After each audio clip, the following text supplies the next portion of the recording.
Friends, నా video చూసిన వాళ్ళందరూ నా ఛానల్ని సబ్స్క్రైబ్ చేయమని మిమ్మల్ని అందరినీ రిక్వెస్ట్ చేస్తున్నాను. మనిషి సుఖంగా సంతోషంగా ఉండటానికి ఈ సృష్టిలో ప్రతి వస్తువు వాటికి తెలివితేటలున్నా లేకపోయినా, నోరున్నా లేకపోయినా, వాటి బాధ్యతని మనం గుర్తు చేసినా చేయకపోయినా వాటికి అప్పగించిన బాధ్యతలు ధర్మాన్ని ఖచ్చితంగా నిర్వహిస్తూనే ఉన్నాయి. ఉదాహరణకి సూర్యుని గనక మనం తీసుకుంటే తాను అగ్నిగోళంలా మండిపోతూ మనకి వెలుగునివ్వటానికి తాను వచ్చిన ఆపదే గాని ఆ యొక్క బాధే గాని భరిస్తూ మనకి వెలుగునివ్వటంలో ఎటువంటి లోటు కూడా చేయకుండా ఇస్తూనే ఉంటాయి. ఎప్పుడైనా వర్షాలు గాని పెద్ద పెద్ద తుఫాన్లు గాని వచ్చి తాత్కాలికంగా 4 రోజులు మనకే కనపడకపోయినా వేరే చోట మాత్రం తప్పనిసరిగా కనపడుతూనే ఉంటుంది.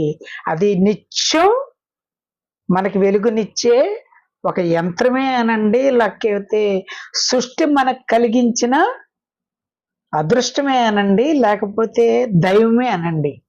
మరి అనేక తెలివితేటలు ఉండి నోటితో మనం ఏం చేయగలమో ఏమి చేయలేమో చెప్పగలిగిన స్థితిలో ఉన్న మానవులు అందరూ వాళ్ళ యొక్క బాధ్యతని వాళ్ళ యొక్క ధర్మాన్ని నిర్వహిస్తున్నారా అంటే తప్పనిసరిగా నిర్వహించట్లేదు.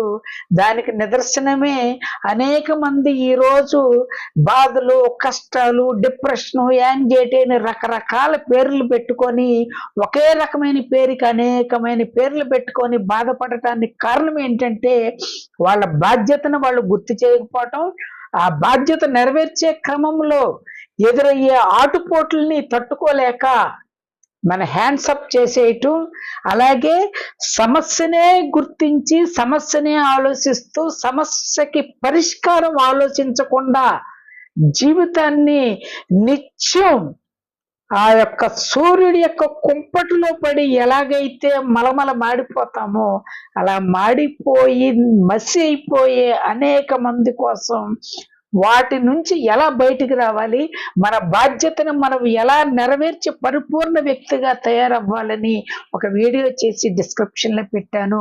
తప్పనిసరిగా వీడియో మొత్తం చూడండి. మీ యొక్క కామెంట్ కనుక వచ్చిందంటే మీరంతా నా వీడియో చూసి మీరు రియలైజ్ అవటానికి సిద్ధపడటానికి సిద్ధంగా ఉన్నారని చెప్పి నేను ఎక్స్పెక్ట్ చేస్తాను. అలాగ మారాలని కోరుకునే మొదటి వ్యక్తిని కూడా నేనే కాబట్టి తప్పనిసరిగా నా వీడియో చూడండి.